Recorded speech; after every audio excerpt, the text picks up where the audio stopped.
తిరుపతిలో petrol diesel ధరల పెరుగుదలను నిరసిస్తూ సిపిఎం నగర కమిటీ ఆధ్వర్యంలో శుక్రవారం వినూత్న నిరసన చేపట్టారు. వాహనానికి కర్రి కట్టి మోసుకెళ్తూ సైకిల్ తొక్కుతూ పెట్రోల్ కొనలేం, ఇక మాకు సైకిళ్లే దిక్కు అంటూ నాయకులు నిరసన వ్యక్తం చేశారు.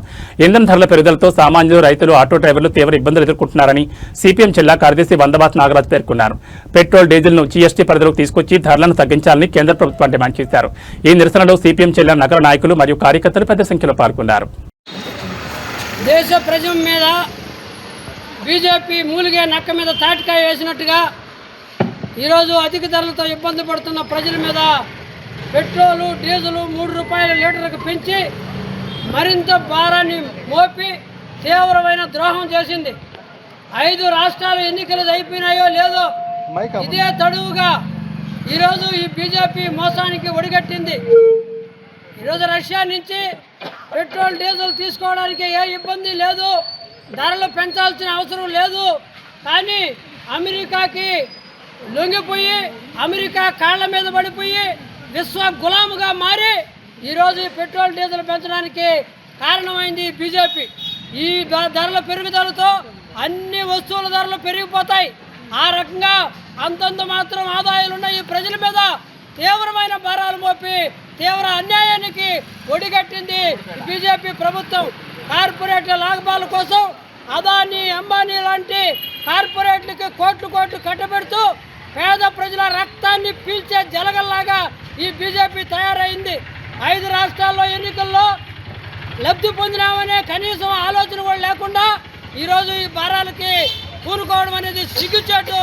ప్రజలందరూ కూడా దీన్ని వ్యతిరేకించాలని సిపిఎం పార్టీ పిలిపిస్తూ ఉంది. ఈరోజు ఉదయాన్నే ఎవడి మొహం చూసావరని ఆయన అనుకుంటాం. ఈరోజు ఉదయాన్నే మోడీ మొహం చూసామని చెప్పి ధరలు పెంచుకున్నామని చెప్పి అందరూ కూడా చీకొడుతున్న పరిస్థితి.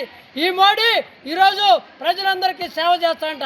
ఈ మోడీ చెప్తున్నాడు, నాయన మీరు గ్యాస్ వాడబాకండి, పెట్రోల్ వాడబాకండి, బండి వాడబాకండి. ఎలా పోవాలనైనా ఆఫీసులకి, ఎలా పోవాలనైనా పనులు చేసుకోవడానికి, ఎలా తెచ్చుకోవాలనైనా సరుకులు తెచ్చుకోవడానికి నీకు మాత్రం ఫ్లైట్లు ఉండాలి, నువ్వు మాత్రం నిత్యం తిరగాల. ఈరోజు ఇదే పాటని ఈ రాష్ట్రంలో కూడా తందాన బుర్రకథ చెప్పినట్టు ఈరోజు చంద్రబాబు నాయుడు, పవన్ కళ్యాణ్ కూడా ఆయన తానా అంటాడు, తందాన అంటా ఉన్నాడు. ఎవరా నాయన నేను ప్రతిపక్షంలో ఉన్నాను, ప్రజల తరపున ఉండి పోరాడాలని చెప్పేసి వైసీపీ నాయకుడు ఏమన్నా అనుకుంటాడంటే ఆయనకు కూడా దడ. వీళ్ళ కేసుల కోసం, వీళ్ళ యొక్క సుఖాల కోసం ఈరోజు ప్రజల్ని తీవ్రమైన ఇబ్బందులు పెడుతున్న పరిస్థితి అనేది ఈరోజు చూస్తూ ఉన్నాం. దీనికి వ్యతిరేకంగా ప్రజలు ఎక్కడికక్కడ తిరుగుబాటు చేయాలి.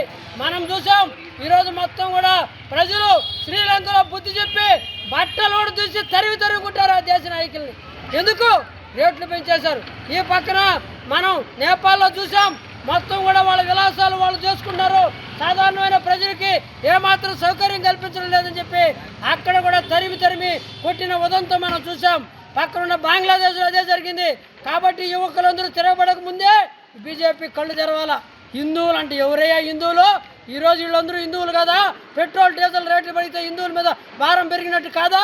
ఇంత మోసం, దగ మనం అది చిచ్చు పెట్టేసి పండగ చేసుకొని ఓట్లు సంపాదించి అధికారంలో కులుకుతూ సాధారణమైన ప్రజల మీద ఏందయ్యా? మనం 1000 రూపాయలేమో కమర్షియల్ గ్యాస్ మీద పెంచాం, అంతకుముందు 60 ఏమో గ్యాస్ సిలిండర్ మీద పెంచాం. ఇప్పుడు లీటర్కి కనీసం 2 లీటర్లు పట్టుకుంటే నీకు ఎంత భారం అయిపోతుంది?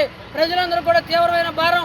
ఈరోజు వ్యవసాయ ట్రాక్టర్లకు కానీ, డీజిల్కి కానీ ఈరోజు ప్రతి ఒక్కరు అత్యవసర పరిస్థితులు వాడే వాళ్ళందరూ కూడా పెరిగిపోయి రేపటి నుంచి కూరగాయల ధరలు, సరుకుల ధరలన్నీ కూడా పెరగడానికి కారణం అవుతుంది. దీన్ని అందరూ కూడా వ్యతిరేకించాలని చంద్రబాబు నాయుడు ప్రజలకు ఏమాత్రం బాధ్యత వహించినా నువ్వు కూడా దీన్ని వ్యతిరేకించాలి.